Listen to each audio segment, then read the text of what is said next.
Seorang anak yang baik tentu menginginkan dapat berbakti kepada kedua orang tuanya tidak terbatas apakah mereka masih hidup atau telah meninggal.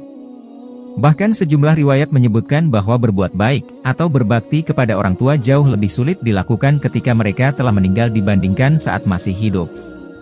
Ada beberapa hal yang bisa dilakukan sebagai bentuk bakti ketika orang tua telah meninggal adalah seperti mendoakan mereka, bergaul dengan kerabat orang tua, beramal saleh dan yang lainnya. Namun di samping itu, ada juga larangan yang hendaknya dihindari oleh seorang anak saat orang tuanya telah meninggal dunia. Ini karena jika seorang anak melakukan hal tersebut, maka orang tua akan merasakan kesedihan dan rasa malu yang mendalam di akhirat atau di alam kubur sana.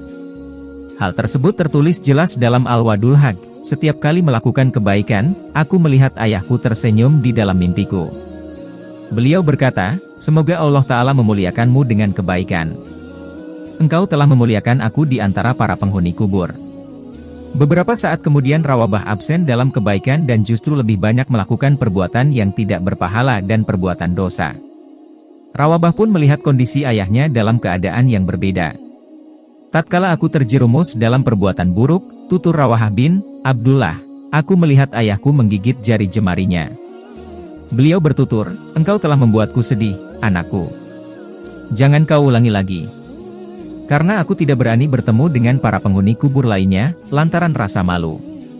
Karenanya jika tidak ingin mempermalukan orang tua di alam kubur sana, berbuatlah hal yang baik dan mendatangkan pahala serta hindarilah perbuatan yang sia-sia ataupun dosa. Wallahu alam. Berbakti kepada orang tua yang telah meninggal.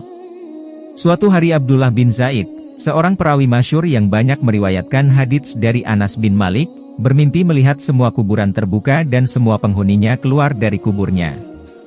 Masing-masing dari mereka dilihatnya membawa nampan yang berisi cahaya. Lalu ia melihat seorang laki-laki keluar dengan tangan hampa, wajahnya memelas dan ia tak membawa apapun di tangannya.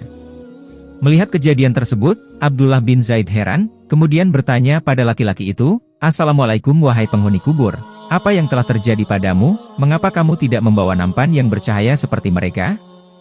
Mayat itu menjawab, Waalaikumsalam. Mereka semua memiliki anak dan keluarga yang selalu mendoakan dan bersedekah atas nama mereka. Nampan yang bercahaya itu merupakan pahala doa-doa dan sedekah yang mereka kirimkan. Sementara aku, walaupun aku memiliki anak, namun anakku tak pernah mendoakanku. Apalagi bersedekah untukku. Oleh karena itu aku tidak mempunyai cahaya dan itu membuat aku malu pada teman-temanku. Ketika Abdullah bin Zaid terbangun, ia segera bergegas untuk menemui anak dari mayat penghuni kubur tersebut dan menceritakan apa yang telah terjadi dengan orang tuanya. Setelah Abdullah bin Zaid menyelesaikan cerita dalam mimpinya dan menasehatinya, maka berkatalah anak itu, terima kasih wahai Syekh. Atas nasihatmu, mulai saat ini aku akan bertaubat dan tidak akan mengulangi perbuatanku dulu. Sejak peristiwa itu, anak yang telah beranjak dewasa itu selalu berdoa dan bersedekah untuk orang tuanya. Pada saat yang sama, selang beberapa tahun kemudian, Abdullah bin Zaid bermimpi hal yang sama, akan tetapi dia melihat laki-laki yang tiada membawa nampan, kini telah membawanya, bahkan cahayanya melebihi yang lainnya. Mayat tersebut berkata, wahai Abdullah bin Zaid, semoga Allah membalas kebaikanmu, karena nasihatmu, anakku pun selamat dari neraka, dan aku tidak malu lagi terhadap tetanggaku berkat doa dan sedekah yang selalu dikirimkan anakku kepadaku. Wallahu alam.